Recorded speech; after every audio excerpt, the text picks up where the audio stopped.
Hey guys, what's up? It's Olivia. So I got my GRE scores back today, the official scaled scores. Got a 161 on verbal, 156 on quantitative, and a 5 on writing. So I thought it'd be the perfect time to tell you about my GRE experience and then also how I studied and how I wish I would have studied. I'm going into this video assuming that you have some knowledge of the GRE, how it's scored, what it tests.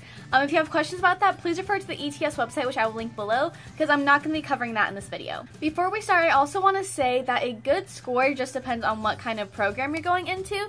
So what I did is I looked up 2 schools that I knew I wanted to apply to, looked up the average applicant's GRE score, so verbal, quantitative, writing, then also their GPA, and tried to make that my goal. So for me, the schools I looked up, they wanted to have 158 on quant, 158 verbal, and then a 4 on writing. Look up what programs you want to get into because a good score is very subjective. So test taking day itself, you sign up a couple months early on the ETS website, and they actually have a couple different of time options. So I signed up for the 12:30 exam on a Sunday. They offer the exam every single day of the week at a bunch of different times. So I signed up for the 12:30 exam. I actually got to the testing site around 11:15 or so.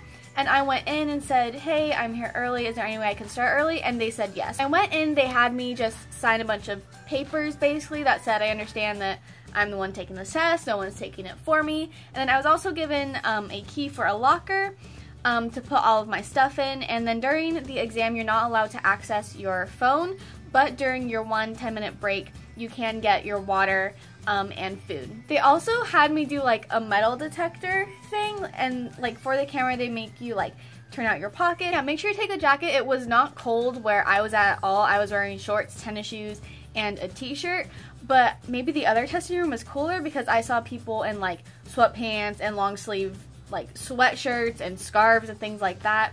So I would say just bring layers just in case you're allowed to have your jacket with you in the testing room. I personally did not need it.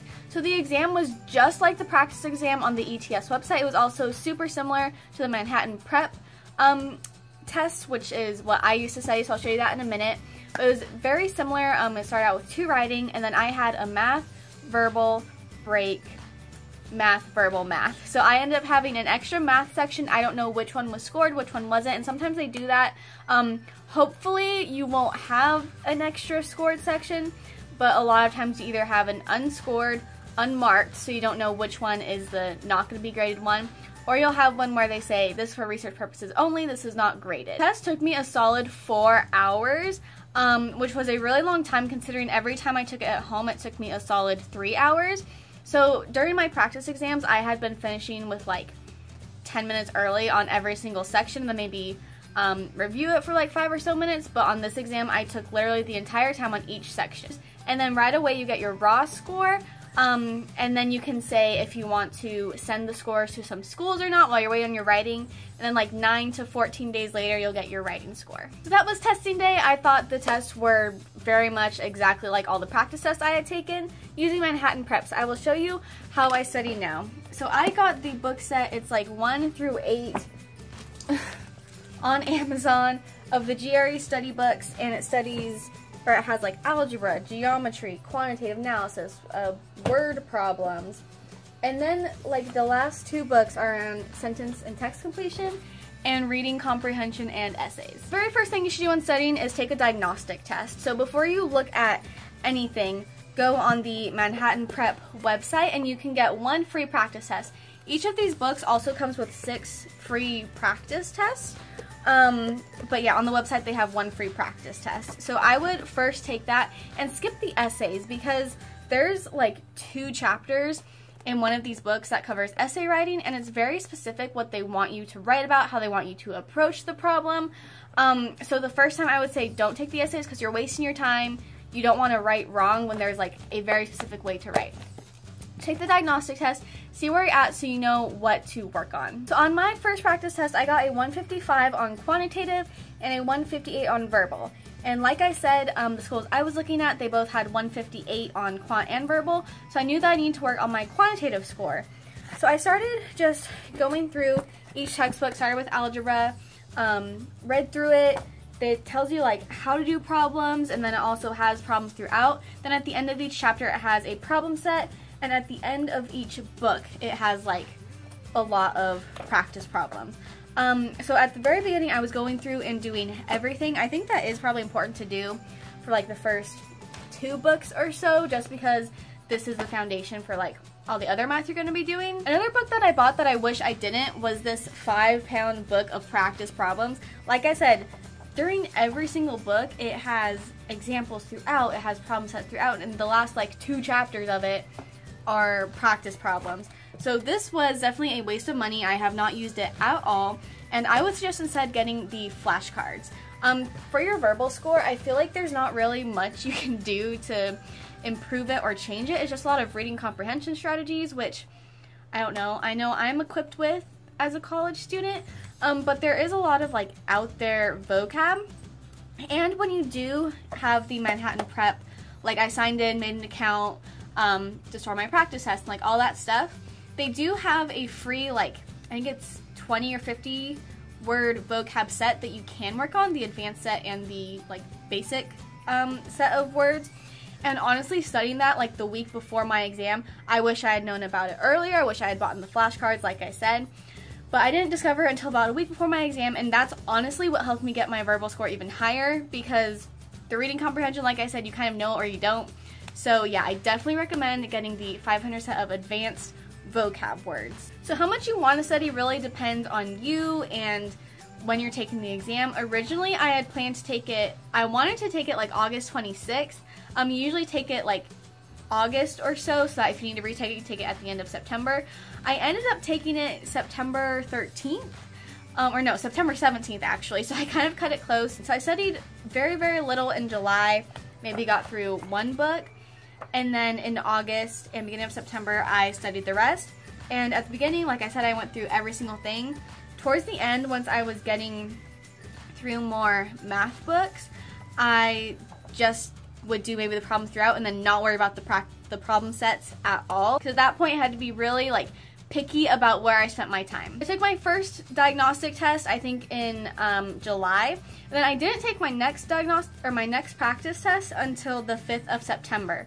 So I don't really see the purpose of doing these practice tests if you don't know what's going to be on it. So I made sure to get through like several math books, do all the reading comprehension stuff, and then take the exam again so I could get a better view of, oh, I need to go back and do geometry, or, oh, okay, the books that I haven't covered yet, that's what I need to work on. So yeah, on my second exam, I got a 157 on quant, so it went up 2 points, and then I got a 156 on verbal, so it went down 2 points.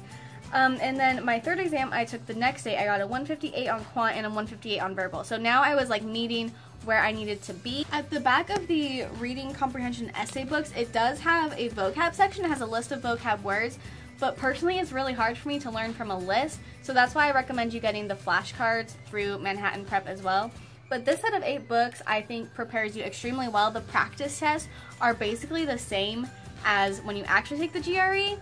And if you need to, if you're going, oh my gosh, I'm having a lot of problems on verbal or whatever, then you can say, I just want to do a verbal section. It'll give you 2 verbal sections and score you on it. So you don't have to do a whole 3-hour-long practice test every single time.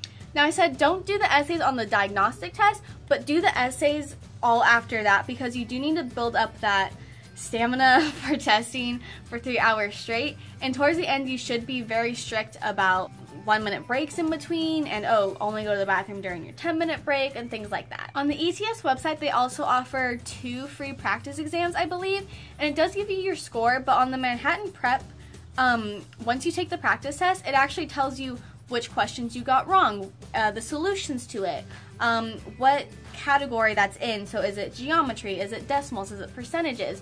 So it's a lot better for studying. But on the ETS website, I recommend you take it just so you're familiar with what the format's going to be on the exam. So yeah, I had about 5 weeks of solid studying. That's all that I needed. Some people are different. Some people can cram and do it in 3 weeks. Some people prefer to do like 2 to 3 months of studying. It's really up to you, and it really depends on where you start in that diagnostic test, on how much you need to learn and how much you need to improve your score. So I will link below this set of 8 books below through Amazon. That's where I bought it, and again, each one of these comes with 6 practice tests. I'll also link below the ETS website, which is where you sign up for the GRE and learn all about it. Again, if you have any questions specifically about scoring or anything, then make sure you go check out that website. So yeah, thank you for watching this video. I hope it's helpful to you. Good luck on the GRE. Yeah, I had been scoring consistently 158 on quantitative in my practice exams, and then on the exam I ended up getting a 156. But likewise, my verbal score kept going between a 158 and then a 156, then I did a 160, then a 155, and then on the exam I got a 161, which was the best I'd ever gotten before. And then yeah, with writing, I just really followed what the book said. It tells you all the strategies. It's literally, I covered essays like, I think it took one morning of studying, reading it and doing practice ones and all of that stuff. And I was able to get a 5, it's out of 6. 5, I was in the 93rd percentile, which means 93% of people taking the test scored lower than me. So, I really like these books. I think they prepped me really, really well. Totally recommend them if you're taking this exam. So yeah, anyways, hope you guys enjoyed. Have a wonderful day. Remember to keep dreaming out loud, and I will see you guys next time. Bye.